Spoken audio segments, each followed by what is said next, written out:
Hello प्यारे बच्चों, तो आज हम लेकर के आए हैं एक बहुत ही महत्वपूर्ण टॉपिक जिसके ऊपर हम बात करेंगे, जो कि है आपका the green hydrogen mission, the fuel of the future.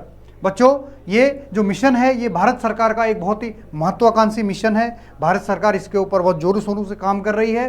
अब ये है क्या, इसके बारे में थोड़ा समझने की कोशिश करते हैं। बेटा ध्यान से देखिए, ग्रीन हाइड्रोजन मिशन में एक्चुअली ग्रीन हाइड्रोजन क्या है आपका, जब हाइड्रोजन का प्रोडक्शन किया जाता है, जब हाइड्रोजन आपका बनाया जाता है, कैसे पानी को ब्रेक करके, पानी को तोड़ करके हाइड्रोजन और ऑक्सीजन में, और तोड़ा कैसे जाता है, इलेक्ट्रोलाइसिस प्रोसेस, यानी कि यहाँ पर जो बिजली है उसकी मदद ली जाती है और आपका जो पानी है वो ब्रेक हो जाता है हाइड्रोजन और ऑक्सीजन में, ऐसे हाइड्रोजन प्राप्त किया जाता है। अब यहाँ पर देखिए, यहाँ पर आप अगर ध्यान से देखेंगे तो यहाँ पर 3 कलर आपको जो है नजर आएंगे, ग्रे, ब्लू और ग्रीन। यानी हाइड्रोजन को 3 रंगों में आपका बांटा जाता है। ये हाइड्रोजन का एक्चुअल रंग नहीं है, लेकिन यहाँ पर इसको ये किस तरीके से यहाँ पर बनाए जा रहे हैं उस हिसाब से रंगों में बांटा जाता है। ग्रे हाइड्रोजन की बात करें तो यहाँ पर नेचुरल गैस का यूज़ किया जाता है बिजली बनाने में, और फिर उस बिजली का इस्तेमाल किया जाता है इलेक्ट्रोलाइसिस प्रोसेस को करने में, है ना। उसके अलावा ब्लू हाइड्रोजन की बात करें तो यहाँ पर कोल जैसे आपका जो आपका नॉन रिन्यूएबल है सोर्स हैं, इनका यूज़ किया जाता है आपका बिजली बनाने के लिए, और फिर यहाँ पर इलेक्ट्रोलाइसिस प्रोसेस किया जाता है। और वहीं ग्रीन हाइड्रोजन की बात करें तो यहाँ पर जो रिन्यूएबल सोर्स हैं आपका, जैसे सोलर हो गया या विंड हो गया, इनका इस्तेमाल किया जाता है बिजली बनाने के लिए, और फिर उस बिजली का इस्तेमाल यहाँ पर हाइड्रोजन को प्राप्त करने के लिए किया जाता है। यही कारण है यहाँ पर अगर आप देखेंगे तो बिल्कुल भी कार्बन डाइऑक्साइड का उत्सर्जन नहीं होता है, कार्बन डाइऑक्साइड गैस प्रोड्यूस नहीं होती है। यही कारण है कि यह आपका बिल्कुल ग्रीन हाइड्रोजन माना जाता है।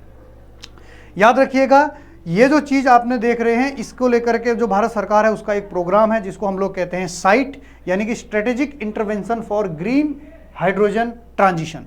इसमें भारत सरकार आपका जो है वो डोमेस्टिक जो मैन्युफैक्चरर्स हैं, जो कंपनीज़ हैं, उनको आपका फाइनेंशियल हेल्प देती है जिससे कि वो इलेक्ट्रोलाइजर्स बना सकें आपका, और ग्रीन हाइड्रोजन का प्रोडक्शन वो ज़्यादा से ज़्यादा हो सके। इलेक्ट्रोलाइजर्स की बात करें तो ये वो डिवाइस है, ये वो आपका मशीन है जो कि आपका इलेक्ट्रोलाइसिस प्रोसेस को करती है।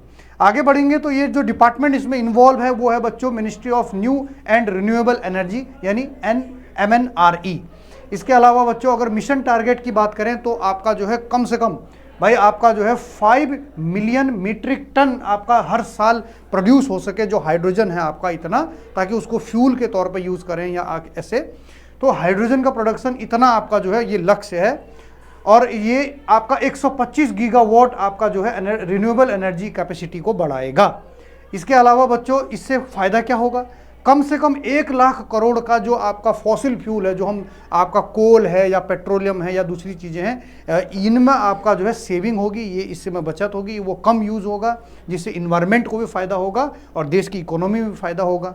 और अभी सरकार इसके ऊपर लगभग 8 लाख करोड़ रुपए इन्वेस्ट करने की विचार में है 2030 तक। याद रखिएगा बच्चों, ज्योग्राफिकल और इसका अगर करंट अपडेट देखें, इसमें अभी कितना पूरा काम हुआ है 2026 तक, तो इसमें देखिए एक अभी JSW जो कंपनी है आपका, वो इंडिया का जो लार्जेस्ट ऑपरेशनल प्लांट है इसको लेकर के वो बना रही है विजयनगर कर्नाटक में। विजयनगर कर्नाटक में इनका अपना स्टील प्लांट है JSW कंपनी का, इसी में ये आपका जो है ये जो ग्रीन हाइड्रोजन को लेकर के यहाँ पर काम चल रहा है।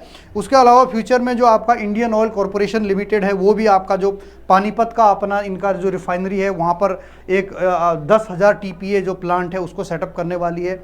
उसके अलावा अलग अलग लोकेशन में गुजरात, आंध्र प्रदेश और उड़ीसा में भी आपका ये इसके जो ग्रीन हब्स हैं वो आपका हाइड्रोजन हब्स वो आपके सेटअप होने वाले हैं। तो ऐसे ही इंटरेस्टिंग फैक्ट्स के लिए देखते रहिए बच्चों आपका हमारा चैनल, जुड़िए। Thank you so much. जय हिंद।